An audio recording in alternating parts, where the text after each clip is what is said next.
Hi, my name is Lindsay LaVisca, and I founded A Heart for All Students, and I'm so excited to be with you today because today we get to talk about surviving the Christmas chaos, okay? We're going to talk all about sensory processing and how it impacts behavior so that we can avoid some of the stress and chaos that comes when our children have a hard time over the holiday season. It's so common for kids to struggle with behavior when they're off and they're thrown off schedule. So if you have a child that maybe they have a diagnosis or they don't, it could be ADHD, autism, sensory processing issues. Maybe they struggle with anxiety or depression or just behaviorally. There's not even a specific diagnosis, but you know that this upcoming season could lead to some pretty stressful situations. I just want to encourage you today. I have been there and we're going to get through it together and what we can do to better equip our entire family to really thrive this holiday season. So we're going to talk about our sensory systems. The reason I'm doing this is because I remember years ago hearing a therapist mention the kid with sensory issues. And then I've heard a mom mention the kid with sensory issues. And the reality is we've all been designed with various sensory systems. Now, we have the sensory systems of touch, taste, smell, hearing, sight, but we also have two more systems that we talk about a lot. There's also three more that we know about, but there's two more that we really talk about a lot. When we're talking about children, we're talking about behavior, and quite frankly, just in life. And that's the proprioception system, the proprioceptive system, and that's the vestibular system. And the proprioceptive system is what's responsible for receiving what's called proprioceptive input. And that specifically has to do with body position, also has to do with joints, getting pressure on the joints. And so when we think of proprioception, we want to think of those types of activities that provide deep pressure. So for us as moms, I always use the example, we like to go get massages. And the reason we like to get massages is because we are getting proprioceptive input. When we have the deep pressure of the massage, the brain actually receives, or the proprioceptive system receives that input and then releases feel-good chemicals such as serotonin throughout the body, which calms the body and calms the brain. You might see your child hitting people out of nowhere or being a big wrestler. You might have boys that are big wrestlers or girls that are big wrestlers in the sense, or maybe you have a kid that loves bear hugs, or perhaps they're crashing into walls. That child that that bangs their feet up the stairs. That is the brain just automatically telling them I need that input. I need that serotonin. Please do it. And so a lot of times those behaviors have nothing to do. They're not behavioral. It's the brain literally doing what it needs to do to receive that input so that it can re-regulate. And we'll talk a little bit more about that in just a minute. The other type of input is called vestibular input. That's the sensory system that has to do with head position. So if you are on a swing, back and forth, that your vestibular system is what tells you where your head is in space. So if you tip your head back, but you close your eyes, the only reason you know that your head is tilted back is because the vestibular system within your brain is telling you your head is tilted back. But if your eyes are closed and you're not receiving the input from the visual field, it's that part of your body, your vestibular system, that's telling you and telling your brain where you are, where your head is in space. So you'll know that your child seeks vestibular input if you notice them, maybe they love to go on the swings. Now, if you have a child who doesn't like to go on the swings, we would call them a sensory avoider, and you can tell that their brain does not want that input, doesn't want that vestibular input for whatever reason. So if your child likes to go on the swings, if your child loves to spin around all the time, if you've got a kid that spins all the time, kids that are doing cartwheels all the time, they're not doing it to be punks. They're doing it because their brains and the way they've been designed, their brains seek out that type of input, because you will find that when you're doing activities that engage the vestibular system, child on a swing, child flipping upside down, the body releases what's called histamine, and histamine actually increases attention. It helps us to become more alert. So when your child's constantly flipping or engaging in these different types of behaviors, whether it has to do with proprioception, whether they crash into walls or bang or out of nowhere whack their brother or sister. I've got one of those. When you realize what's happening behind the behavior, when you realize that it's actually the brain seeking that input so that they can feel better, so the body and the brain can be more regulated, that's your clue. Oh, they need more vestibular input. They keep flipping. When your children are doing those things, take that as your clue. That's how their bodies and their brains find calm and find a really good mental state, by engaging in these types of sensory activities that provide that type of input. Those are your clues. So start noticing how does my child behave? Does my child do this a lot? Is my child having a hard time focusing? Oh, maybe we should go on the swings. Like, start noticing the behaviors and the patterns in your children. We're going to start learning how to look behind the behavior. And I have an entire course. I have a book and I have a course, and I even have a devotional. If you are a Christian like I am, I have a devotional all related to this that you can get on my website, aheartforallstudents.com. But you're going to start learning to look behind the behaviors so we can get some clues to what your kid actually needs so that they can function better. And that's what we're going to talk about next. Okay. Now, the most important thing, and this is step number one. So we're going through 5 steps. Step number 1 is you're going to learn how to equip your kids over the next holiday season with emotional regulation tools. And we're going to talk specifically about the fact that over the holidays, we're going to be going to all these different events, or we're going to have our schedule disrupted, and we are going to be engaging in a totally different season of activities. And so we want to prepare for that. We want to prepare, like, we're going to go to grandpa's house, or we're going to go to this party, or we have to go to this event for our co-op, or if we are going to change the situation at home. Quite frankly, all of this applies to your everyday life. So my examples will be holiday themed, but you can use this all throughout life as you're parenting your child. So step 1, always, is shift our thinking from punishment to what do they need to make a better choice next time? So we're going to equip our kids, and you're going to equip your child, if you choose to, with emotional regulation tools. And I'm starting here with a picture of the brain because I want you to, if you're a believer like I am, to know just how crazy amazing God is and how he's designed us, because it's fantastic. But let's talk about the brain because it'll help us understand behavior. So the brain, we're going to think of the brain. Some people do it in 4 steps. I'm just going to do it in 3 parts. Think of the brain as a 3-part system, okay? You have the lower part of the brain, and it's the brain stem, okay, the hindbrain, the brain stem, the cerebellum. This part of the brain is responsible for keeping you alive. It's responsible for keeping you breathing, your heartbeat, your lungs, your blood pressure, all those things that you don't have time to think about. You don't have time to think, oh, I need to breathe now. Because if you had to think about that with your conscious mind, you'd have no time for anything else. Now, in the center part of the brain, right here, this limbic system, we're going to call this whole entire area the limbic system. And this part of the brain is responsible for your fight, flight, or freeze, because God has designed us to go into automatic to keep us alive in the face of a threat. But this limbic system area, that part is responsible for your emotions and your memories. Specifically, here's this little almond shape or almond size. This tiny part within the brain is called the amygdala. And that amygdala is a part of the limbic system that really is responsible for your fight, flight, or freeze. And when that amygdala goes off in the face of any sort of threat. Now, that threat could be schoolwork. I am so bad. I suck at math. I know I'm never going to get this done. The fight, flight, or freeze response in the amygdala goes off. And what happens is it takes over. Well, here's the problem. Up here, this last part, the 3rd part of the brain, this entire outer area, when you think of the brain, is called the cortex. And this is our conscious thinking part of the brain. Okay. Now, right here in the front, so if you take your hand and put it on your forehead, right behind that is what's called the prefrontal cortex. This prefrontal cortex is the area where our executive functioning skills reside, and that's where they are housed right here. So if you do have a child with any sort of diagnosis, ADHD, autism, they are known for having some delays in executive functioning. That's because this prefrontal cortex does not develop in a neurotypical child until mid-20s, the 3rd decade of life, okay? That's in a neurotypical child. So that means when your child loses it, it's because the executive functioning skills, those are the skills that help us to make responsible, wise decisions. Those are the skills that allow us to override the big emotions down here in order to not whack our brother or sister in the face when we get really, really upset.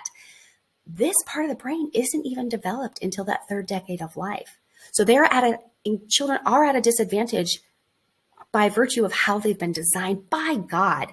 So it's important to understand that when you think about our expectations, because we as adults with fully developed prefrontal cortexes, fully developed brains, we even lose it, scream, throw tantrums.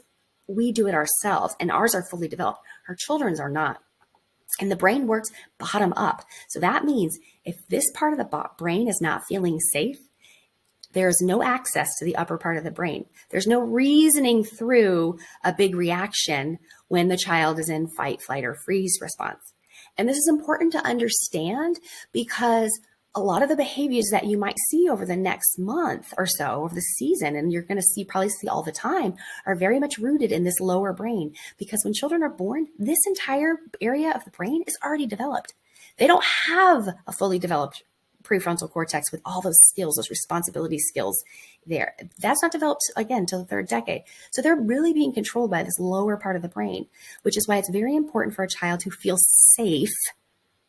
Safety always has to be first. Emotional safety has to always be first in order to actually get through to them. Step one is we're going to equip our children with emotional regulation tools. And that means we're going to give them the tools that they need to make better choices in the future. We're also going to do that with appropriate expectations. And our expectations need to be reasonable about the activities that we choose this holiday season, but also about the experiences we put our children in. We need to set our expectations based on the kids that we have in front of us and what they can handle. So step two for us over this holiday season is we're going to really take a minute to decide what are the essentials for this season. Is it essential that we do one activity every single day of Advent for our children and for our family to have a perfect Christmas season? Is it essential to go to every single event that we're invited to? I don't know. We have to decide what specific experiences do I want my family to share over this holiday season. So for me, it might be, okay, I know I want to make sure that we're Advent, do our devotion, at least 3 times a week, just to get those little pockets of time in together and have Christmas morning together. You pick the bare minimum so that at the end of the season, we've done what we needed to do, but we still kept connected and we didn't get too stressed out. And the other question you want to ask yourself is, knowing my child's needs and my own capability to handle those needs, what am I going to say yes to and what do I say no to? Because you're going to be asked to do a lot of things and you're going to have expectations in your own mind that come from childhood, come from expectations of the world, even in the church. Oh, you need to serve at every single Christmas event this year. You need to set up the Christmas decorations at the church. You need to do this, you need to do that.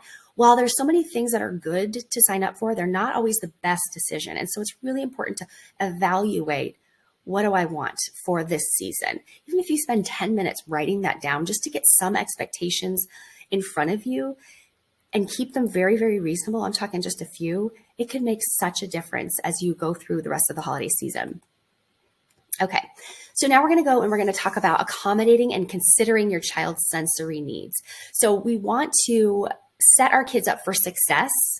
And we want to set up our entire family for success, and we want to set up us for success. So that means we need to plan ahead for their sensory needs, their emotional needs, our sensory needs and our emotional needs as we make decisions and as we commit ourselves to going to different events.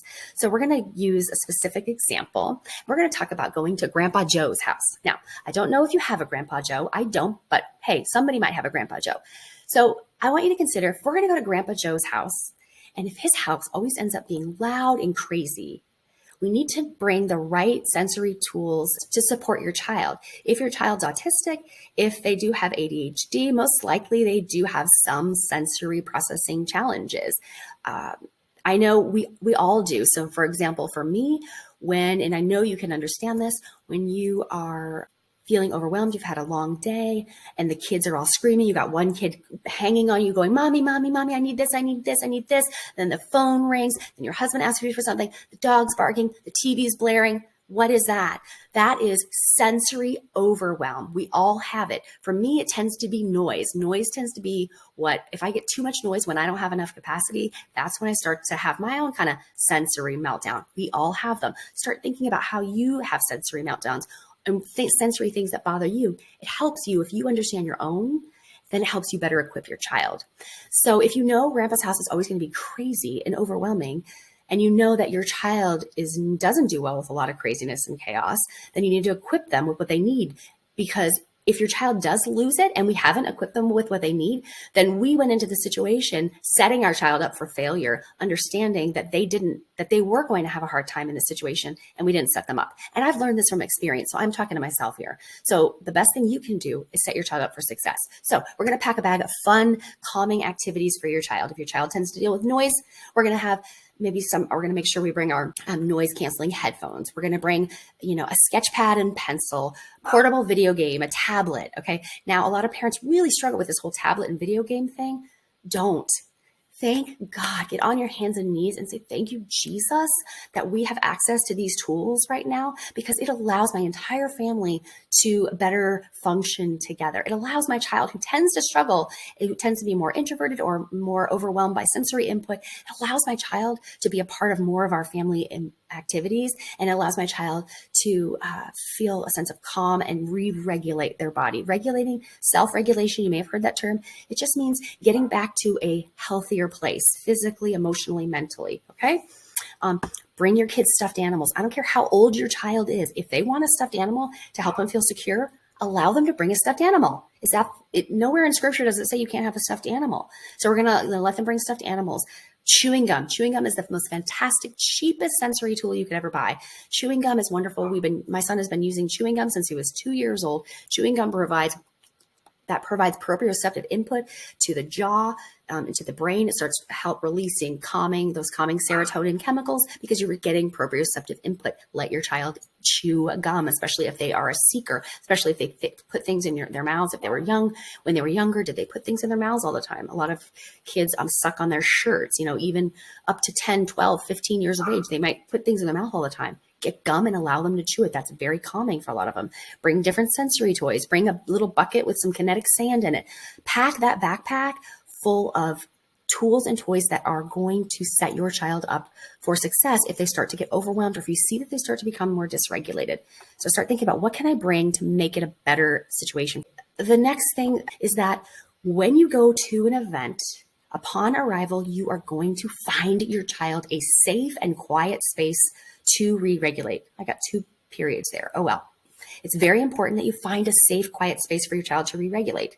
So you're going to walk into somebody's house and you're going to find that spot. It could be a couch in an office area off to a different room. It could be a corner in a guest room.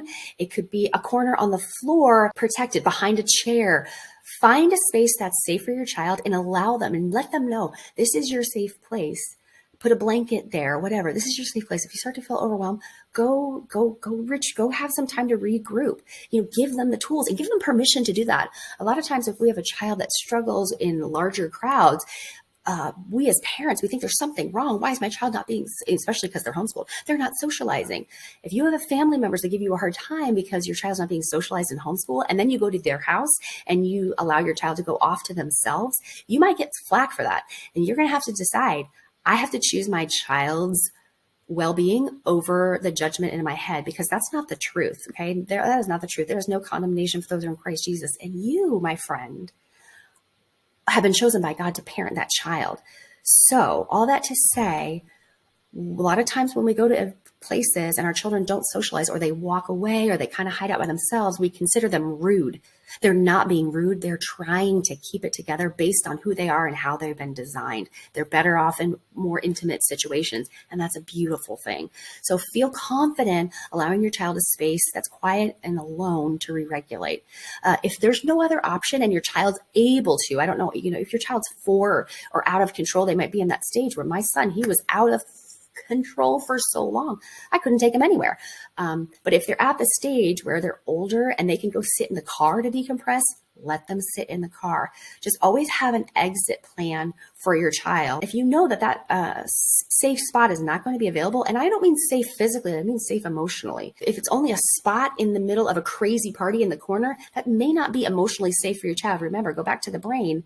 If they don't feel safe down here, if the amygdala part is hearing all these noises and people are yelling and screaming and someone just told them that they needed to go give their grandma a hug, but physical input is really hard for your child, then that might not be a safe place for your child. So really think, is there a place my child can re-regulate? Is there a place that they feel safe in? Okay. If there isn't, you may have to say no. You may have to say no in order to say yes to family peace. Be willing to say no. Unfortunately, we won't be able to make it this year. Thanks for understanding. People don't like it when people say no, but that's okay, because you have been chosen by God to raise this child, and you're grown up and you can handle that.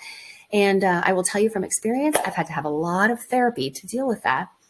And I'm so grateful that I have, because I've had to say no to many things. I have been judged so many times. I have felt the shame, the embarrassment of not being able to get my child to fall in line with the expectations of everybody else. And I got to the point where I had to realize God chose me to parent this kid, and I've got to do what I need to do to get my child to take their next step forward. So I had to retrain myself completely, and it's not easy. And if you're in the thick of it right now where your child's so out of control and screaming and yelling, I've got plenty of resources at my website. I'm here for you. There's so much more.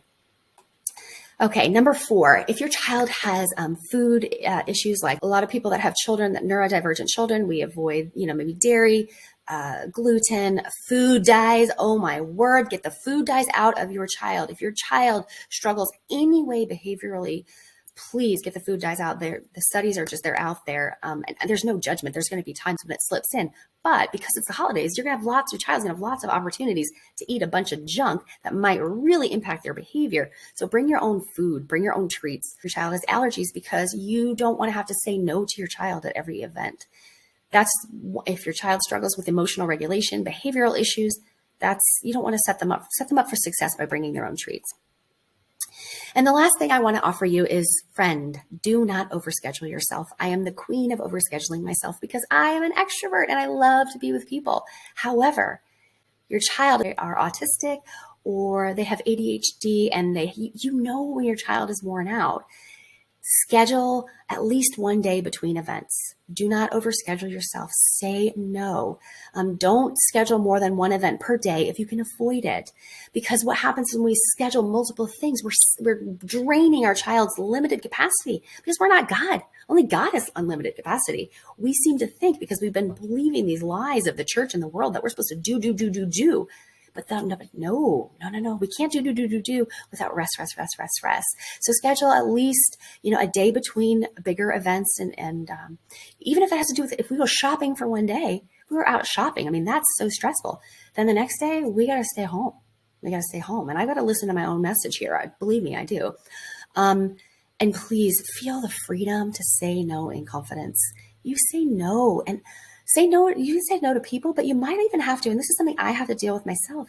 I have ADHD, by the way. I don't know if I told you that. Like I said, I never struggled in school. Went to graduate school, had my master's in teaching, never struggled, because there's also gifts to having ADHD or being autistic. Look for those gifts in your children, because I promise you they're there and God has a plan for your child. But say no in freedom, but also say no to the expectations of yourself. You may have some expectations that it has to be perfect and it has to look like this in order for the holiday to be great. Those are things you're going to have to say no to. That's not the truth. Be willing to go get a honey baked ham. If you can find a coupon, get a coupon and buy the honey baked ham, so you don't have to spend the whole entire day, your limited amount of capacity, slaving over a hot stove. If that doesn't bring you life and that causes a lot of chaos, maybe this year you need to say no to making all of the food. If you're like me, you don't make all the food. Your husband makes the food, and that's wonderful. But be willing to say no, not just to other people, but to yourself and to expectations that may not be healthy for you. And be willing to say no to your kids for certain things. And oh my word, that's so hard. If you have any of the experiences I have, where my child literally lost his ever-loving mind over every single no. If your child has ADHD or is autistic or has sensory challenges or is a child of adoption or has trauma from foster care, or if they're struggling with some anxiety, maybe they have school anxiety, maybe you pulled them out and they experienced a lot of trauma at school.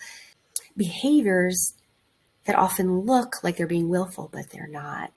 There's a reason behind the behavior. And just like God comes to us through relationship with his son, through love, because we couldn't fulfill all the law and we can't do it all perfectly.